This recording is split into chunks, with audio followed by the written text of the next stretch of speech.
There we go. Hello, everybody. Neve McQuillan here. Welcome back to Ripple Out. It's been a while since I've been here. A lot has gone on. I'm delighted to be back to have a Ripple Out conversation with an amazing woman, a dear friend of mine, Abeer Shinnawi. So welcome, Abeer. Hi, Neve. Thank you for having me. I'm really excited. Me too. Me too. Thanks. So Abeer and I have known each other for a while. I mean, most of the women that I get to interview, I've known them, and we shared our funny connection about how we first met, Abeer. Yes, my big mouth. I got a taste of your humor right away. Mhm. We were both at a day-long PD. We weren't allowed to park at the school because there were so many people there, so we had to park someplace else, and we had to get a shuttle bus from the school to the other school where we had parked. And of course, ended up being a little bit late, and I came out. All the buses were gone, and Abeer was there in her van, packed with women friends, and I was like, can I have a ride? And you were like, okay. And then I got into the back seat among your women, and you said, How can we trust this woman? She could be a serial killer. Tell you, I have a big mouth. So never thinking I'm small, I'm tiny, I'm Irish, I'm not a serial yeah. killer, I swear. And that's when I trusted you. When I heard your accent, I'm like, you've got to be Irish, because I love everything Irish. I've said that before. So, and then I was like, okay, she's Irish. She's cool. She's Well, cool. I love that part of your story. Yeah. So tell me about why you love the Irish, Abeer. I don't know. I think the affinity goes back. First of all, I grew up on the south side of Chicago, so there's a large, Irish connection there. Although American Irish, I know, are very different than like people from the motherland, right? A couple of things. I think growing up, also being Palestinian American and hearing about the strife in Northern Ireland against the British, I think I made that connection. And the concept of their solidarity also with my people and my people solidarity with, the Irish, I thought that was beautiful. But then I fell in love with you too, Hmm. right? And so I was just like, their music is beautiful. I love everything they stand for. The old U2, more of the new U2 has really, transformed into something else. So I think those were all of the little connections. So I think that's where it just started. I love the accent. The country just seems beautiful. I've never been, and I plan on going. My brother's been 2 years ago, and he loved it.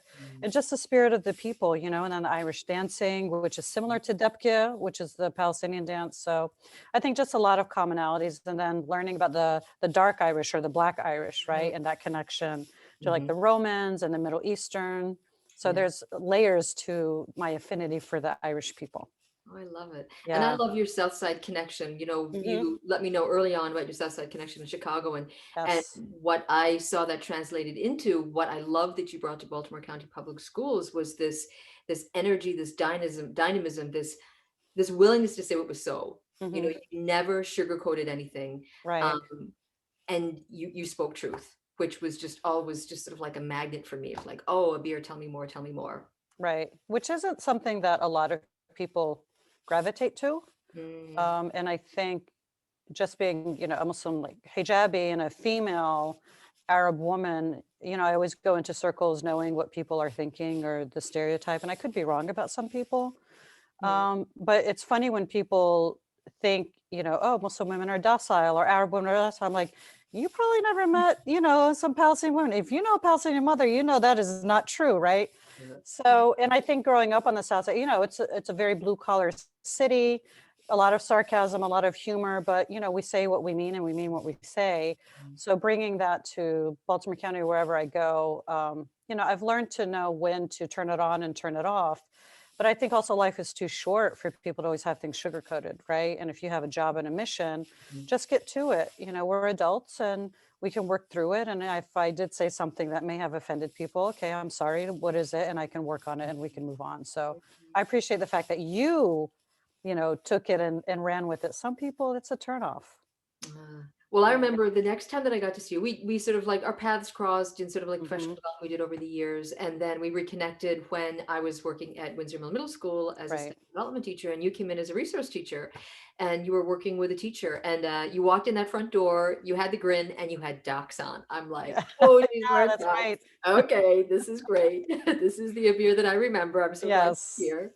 Yep. You got to make a statement with every now and then. And you did. And Mhm. you came in to teach a class, you co-taught a class, and I got to observe. And what I loved was the immediate connection you were able to make with the kids. Mm-hmm. immediately. Mhm. And the kids just gravitated to you, and it was just, I could tell I just wanted more. They wanted more. And Mhm. the great thing for me in watching that, selfishly, was getting to see what you brought to people when you worked with groups of people, no matter Mhm. what their age, no matter who they were. So tell me a little about that. Like, what is that? It's an ephemeral kind of energy I can't describe. So what is Mhm. it? What is the experience for you?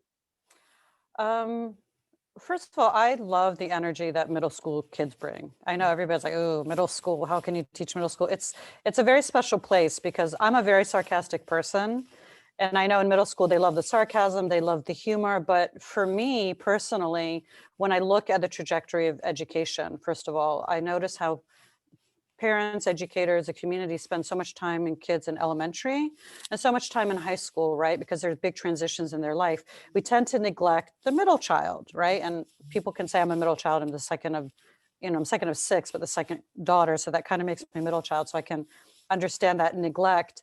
But that's where you get them, right? If you get them in seventh and eighth grade, especially with education, that really is going to change their perspective on their life and what they want to do.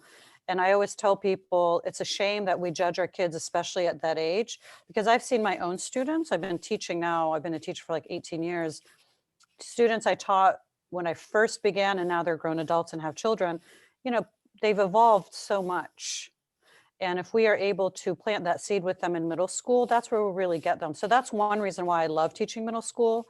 The affinity comes from the fact that me being a child of immigrants and a minority, I know what it's like when you're in a classroom and your teacher has no idea how to connect with you, right? I had a great middle school and high school experience. I went to a private all girls Muslim school similar to a Catholic school. All my teachers, majority of them were white women, and I had great experiences with them. And everybody in the school was either Arab or Muslim or, some group with that. But still, there was that piece that's missing, that having that connection with that educator because they understood where you're coming from. And I also saw how my brothers struggled when they were in high school on the South Side at the time, where teachers didn't connect, high rates of suspension, high rates of harsh punishment. And seeing them struggle through that, I thought, when I become a teacher, I can definitely understand where these kids are coming from, right? They may not be Arab like me, they may not be Muslim like me, but being a minority in a school, I understood where they were coming from and I honored their backgrounds. So when I first started teaching, I started teaching in Waukegan, Illinois, which at the time, of course, was minority majority, but majority of them were kids of Mexican immigrants, right? Or they had Mexican descent. And I was just able to connect with them because knowing, understanding what it feels like to be from, parents who don't speak English, or parents who work because they're trying to make ends meet. They're here for a better life for you, or just being a child of immigrants and trying to straddle both worlds. So for me, it's just that little connection and understanding culturally, music or food or fashion. For me, sometimes it's just wearing a pair of sneakers to school, like really started a conversation with kids. So it's just finding those little things that you can connect with the students, and that really goes a long way with them as well. So it's a multi layers as to why I was able to connect with them. Mhm. So what I'm hearing you talk about is connection, Hmm. um, connection juxtaposed with not feeling like you belong. Right. And how do you create those two things? How do you, in a way, it almost seems, talking about other parts of your life that we're going to talk about today, Abir, Hmm. almost been the thing that has driven you forward. Hmm. Recently made a change. You left Baltimore County, which is huge, Right. right? We know what it's like working for a big district like Baltimore County. There's a comfort in it. There's a familiarity. You get to know Hmm. people. It's like you waltz in and out of their lives. But what you said was that you found that your soul wasn't being fed.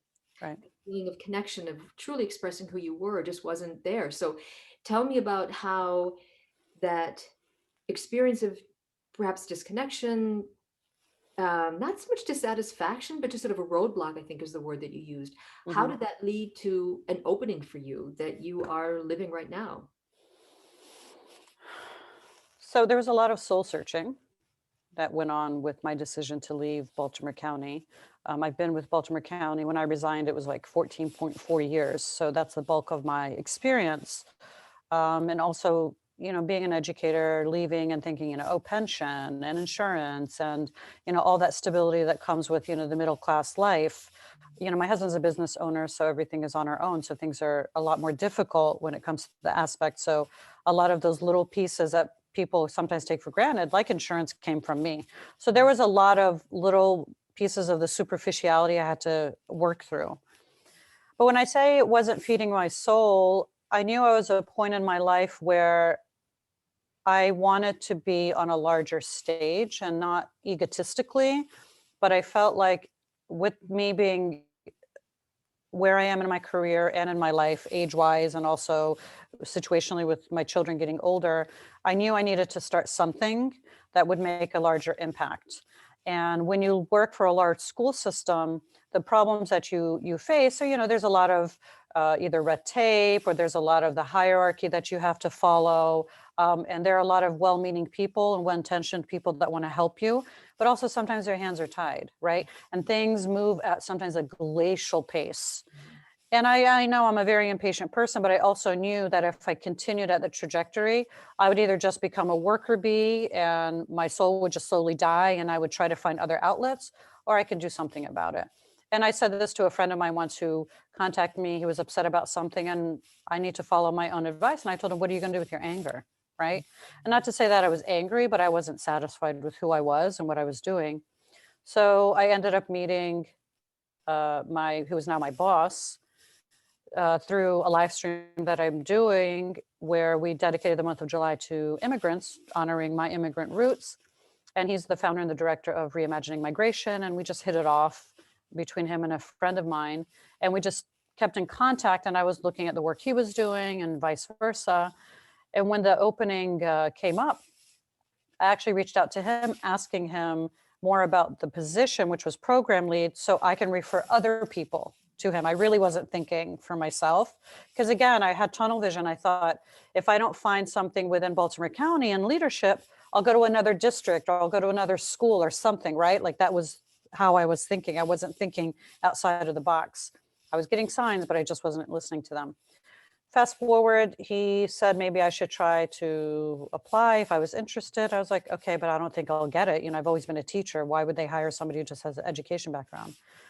Long story short, I got the position and I resigned in December. Again, it was a difficult choice because I'm also a loyal person. I did not want to leave my office in the middle of a pandemic, in the middle of not having anybody, because they would be without a resource teacher. But I also knew that I would have the support of my office because they knew this was kind of like not a raise, but a promotion for me. But they also knew who I was as a person. And they were very supportive and encouraged me for this new position, which right now as program lead, like I said, I started January 4th. It's only been 2 months now, 2 going on my 3rd month.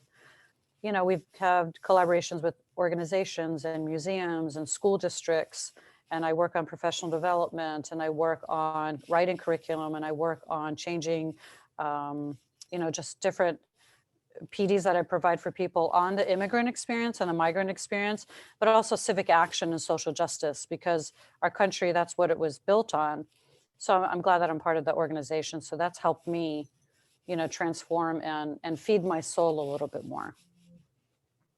You talked about being a square peg in a round hole earlier on. Yes. And, something that we've talked about is the idea about how women sometimes have this idea about who they're supposed to be in the world, what they're supposed to bring into the world, how we have to shift and change or perhaps chisel ourselves in order to fit into that idea of what we're supposed to be successful and to fit into the world. This rubbed you the wrong way. And what I just heard you say was that there were signs. So I heard you talk about external signs. How do you distinguish those external signs and also recognize and distinguish the internal signs that it is time for a big and perhaps scary change? I mean, I've always said I'm not an uberly religious person. Like I always tell people, the get up will fool you, but I have pretty good intuition, right? I think I was blessed with having that intuition of knowing this isn't good for me. It's time for me to move on. And although it's a big move and it's scary, I know I'm going to be okay. Because my entire life has been that way, right? Ever since I was born, there's always been some sort of strife in my life, whether personally or professionally, that wherever I landed for something else, it's always been better.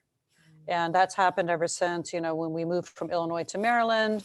And then when I went from, teaching special ed for 8 years to jumping back into the classroom, there were always people who came in my life that helped drive it. But also I knew before those people came into my life, something wasn't right. And I had to do something before I ate myself up. And I would become, agitated and frustrated and annoyed, and little things would be triggers. And I just didn't have the drive to want to go to a meeting or discuss something because I knew it wasn't getting anywhere for myself. So it does take a lot of soul searching on my part. I'm a talker with my feelings. So I like to lean on my own crew and my people to see, am I doing the right thing as well? And at the end of the day, they would always encourage me, and I would just sit back and reflect on what are the pros and what are the cons.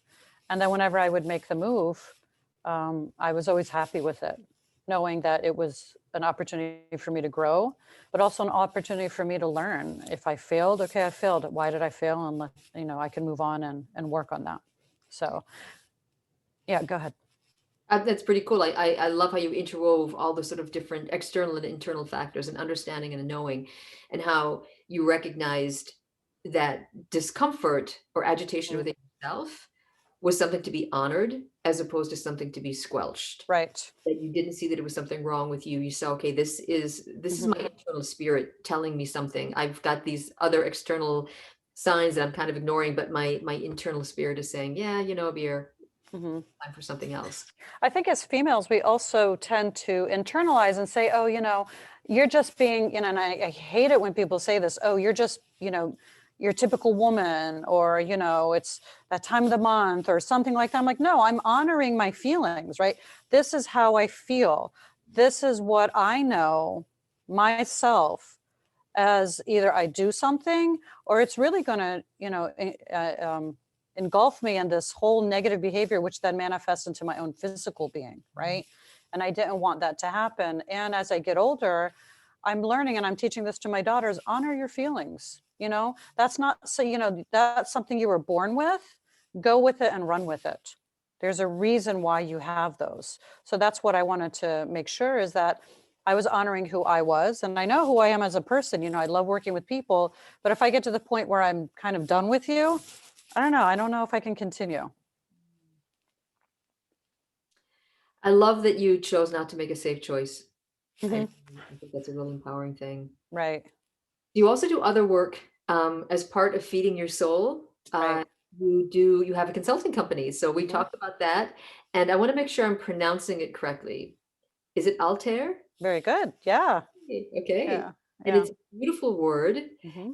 Reminds me of the air. And you said in Arabic it means the bird, but what Hmm. it also means is taking flight. Did I get that? Correct. Hmm. Correct. Beautiful, beautiful image. Thank you.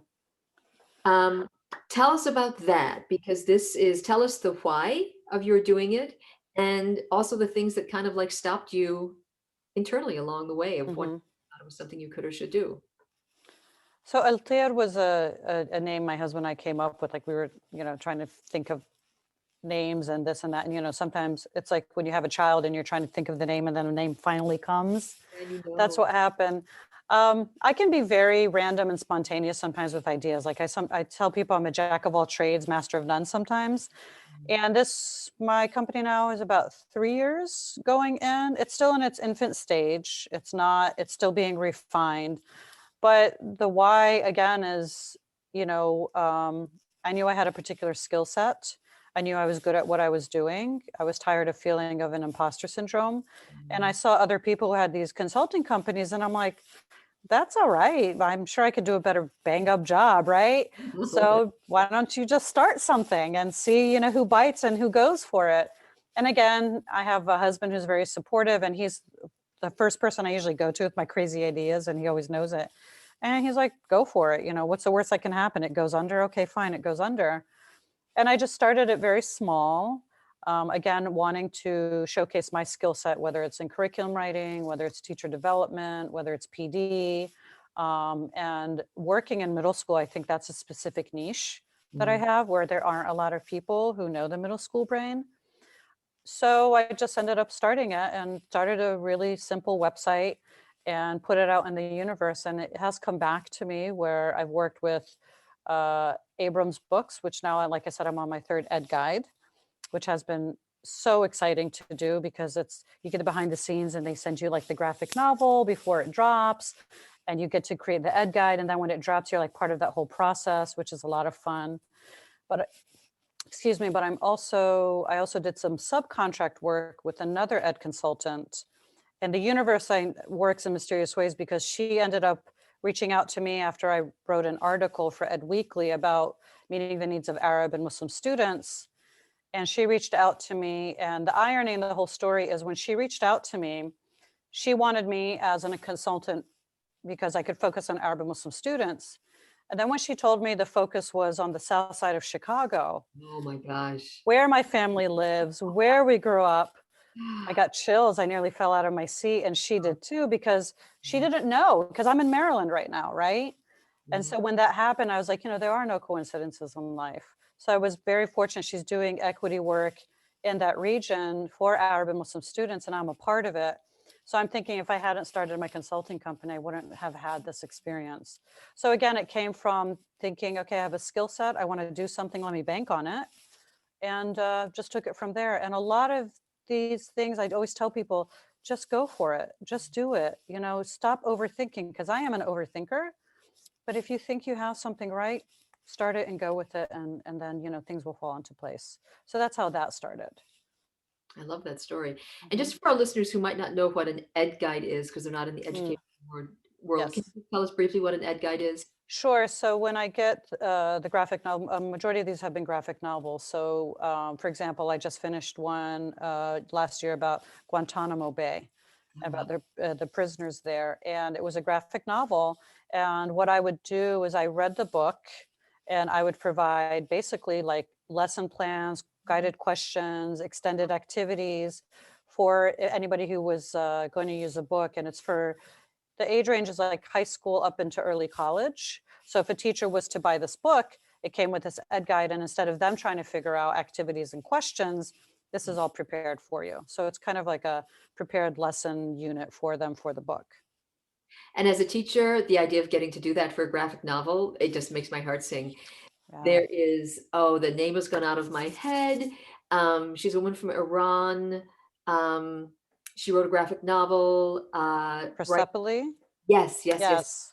I taught some of that in my class, and the idea that I would get to do an educational guide for something like that, I mean, it just makes my heart sing. Yeah. It's a lot of fun, and it's a lot. It's not easy work, but I always say nothing in life comes easy if it's worth it.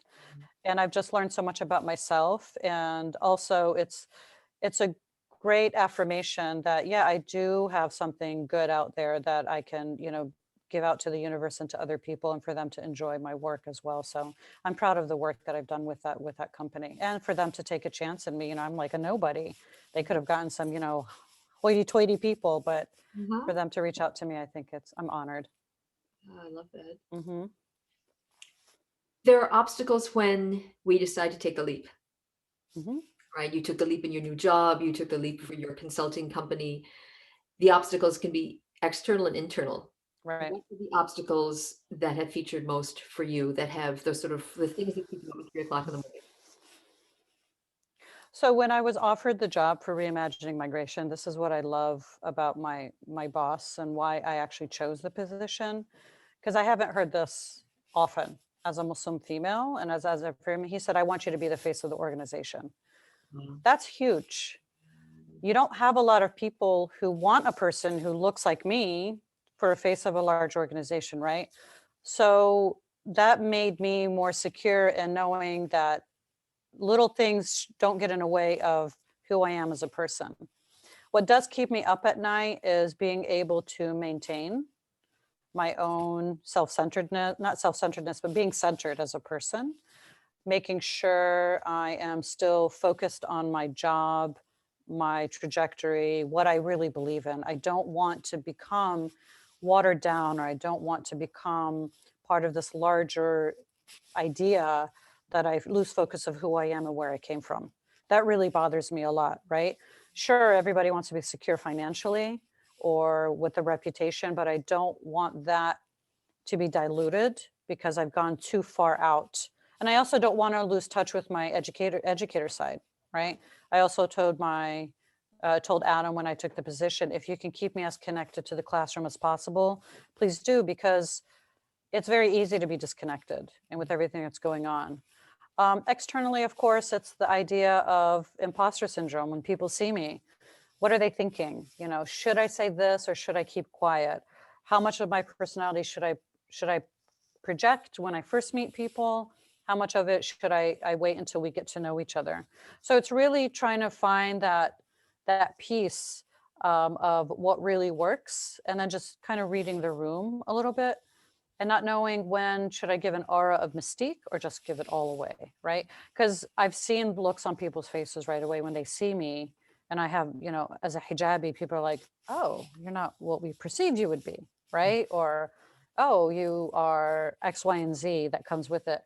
So I'm not going to say that doesn't really externally kind of upset me, but I let it get in my head, then I wouldn't be able to continue with the way I have. So I take it, I learn from it and say, okay, that's experience I have. If it happens again, how am I going to respond? Because, you know, experiences usually are, hindsight is 2020. So that's Yeah. how I would look at it. I'm thinking dreaming big here with all of these ideas of that you're doing, all these changes that you've made. The the essence of a beer that is coming out and blossoming. So dream big. Hmm. If we were to have a conversation 5 years from now, what would you be telling me? Ooh, I like the dream big and never doubt yourself, ever, especially as a female, regardless of what background you come from. You know, you have to really believe in yourself. And the doubts you had a couple years ago will not help you get to where you want to get to today. You can think about them, you can lull on them, but they shouldn't be the reason why you know you can get to where you want to get to. So in 5 years, I hope we had that conversation. I can say, see, I mean, it wasn't that hard. And I think also my brother once told me, he's the youngest of the six, where I was going back and forth. He's like, listen, you either do it or you don't. And Mm. that's exactly how I feel. Like you either do it or you don't. Everything is a learning experience. So yeah, dream big. Why not? You know, the world is out there for everybody to capture that moment. And there's room for everybody's ideas and feelings and concepts. So the more the better. So in closing, is there anything else what else would you like to say to the women who will be watching this recording? What would you like to leave with them? I always tell my fellow female colleagues that we fix each other's crowns. We do not benefit if we have enough in society that's holding women back, and especially women of color. And if you are not a woman of color, for example, you need to embrace your sisters in every movement and every facet of their life and their profession, and just make the world a stronger place by helping each other as opposed to tearing each other down. And I would love to end with the phrase that, yeah, we fix each other's crowns. That's what we do. I love that. I've never heard that phrase before. Yeah, thanks. I I don't know love if I coined it myself, but yeah, we fix each other's crowns because, you know, sometimes they can be tilted. Just fix it and move on. Yeah, that's Mhm. beautiful. Thank you. Abeer, this has been a delight and a pleasure as always, always, always. Thank you so much for joining us at Ripple Out today. Thanks, Nate, for having me. I had a blast. Always spending time with you is always a pleasure. Okay, take care. Bye.